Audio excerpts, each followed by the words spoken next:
یہ بھی ڈرتے رہتے، یہ بھی اللہ کی کتاب ہے، اور 2 نسخے میں نے دیکھے پڑھے تھے تو سوچا یہ بھی کتاب ہے تو تھوڑا پڑھ لوں، دیکھوں کیا لکھا ہے، دیکھوں ذرا۔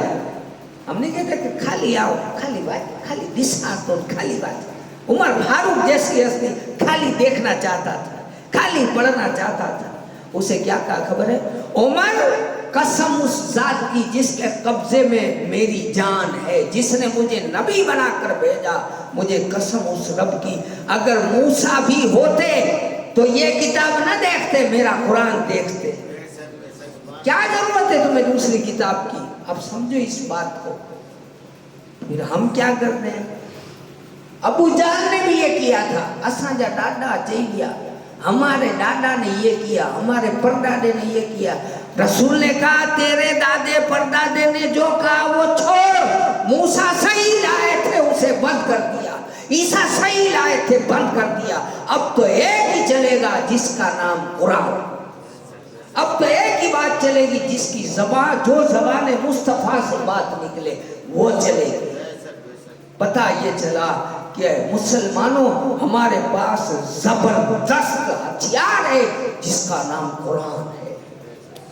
ہمارے پاس یہ سب سے بڑی اگر کوئی طاقت ہے تو سیرت مصطفیٰ ہے، وہ سنت مصطفیٰ ہے، اسی کے ذریعے جیتا جائے گا، کسی اور ذریعے سے نہیں، بم سے نہیں، تلوار سے نہیں، تیر سے نہیں، گالی سے نہیں، کسی سے نہیں جیتا جا سکتا۔ اگر جیتا جا سکتا ہے تو رسول پاک کی سکھائی ہوئی باتوں سے، اسی سے جیتا جا سکتا ہے۔ اللہ سے دعا کرتے ہیں کہ اللہ تعالی ہمیں صحیح معنوں میں مسلمان بنائے، اور ہمیں ہمارے تمام غلط رویوں اور غلط رسموں کو مٹا کر سنت مصطفیٰ کا دیوانہ بنائے، ہمیں دین کو سمجھنے اور دوسروں کو سمجھانے کی توفیق عطا فرمائے۔ اور اللہ سے دعا ہے کہ اللہ تعالی ہمارے گناہ معاف فرمائے۔ یہ مردوار کا بندر میں انور جعفر یہ گزر گیا، اس کی کل زیارت ہے۔ پھر کل میں نے ایک اعلان کیا تھا جالے سر بندر میں ایک بائی جو گزر گئی، اس کی کل زیارت ہے جالے سر بندر پہ۔ پھر آج یہ نجمہ بائی جو گزر گئے اس کی بھی 4 بجے وہاں فاتحہ اور مجلس ہے۔ اللہ سے دعا ہے اللہ تعالی ہمیں کہنے سننے سے زیادہ عمل کی توفیق عطا کرے، اور اللہ ہمارے گناہوں کو معاف کرے۔ وآخر دعوانا الحمدللہ، السلام علیکم۔